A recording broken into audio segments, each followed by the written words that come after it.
We're at day 17. I've gone 82 miles today. We're just leaving Miami, Oklahoma. That's what they said. And I wanted to just tell you about a cool story because it reminded me of our church. We were passing through a little town and I saw a man with his son and they had fishing rods in their hand. And I thought, I haven't talked to anybody carrying a fishing rod.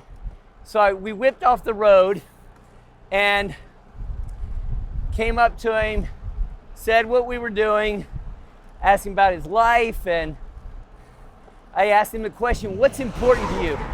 And he said, well, you mentioned faith.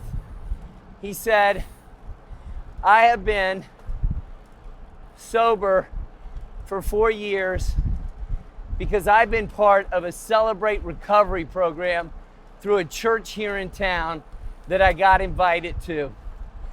And he said, in 3 weeks, I'm finishing up my court-appointed substance abuse program.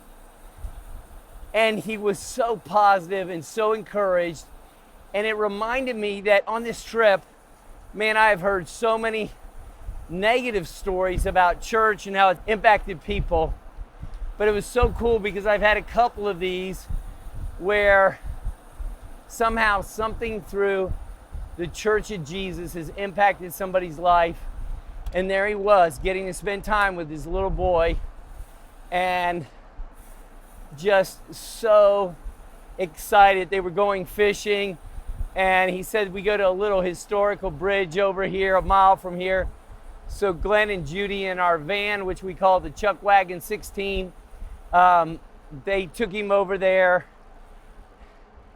And I was so thankful for just that conversation, to hear how people, even at our church, who have invested so much in our recovery program, the difference it's making in people's lives really all over this country and the world.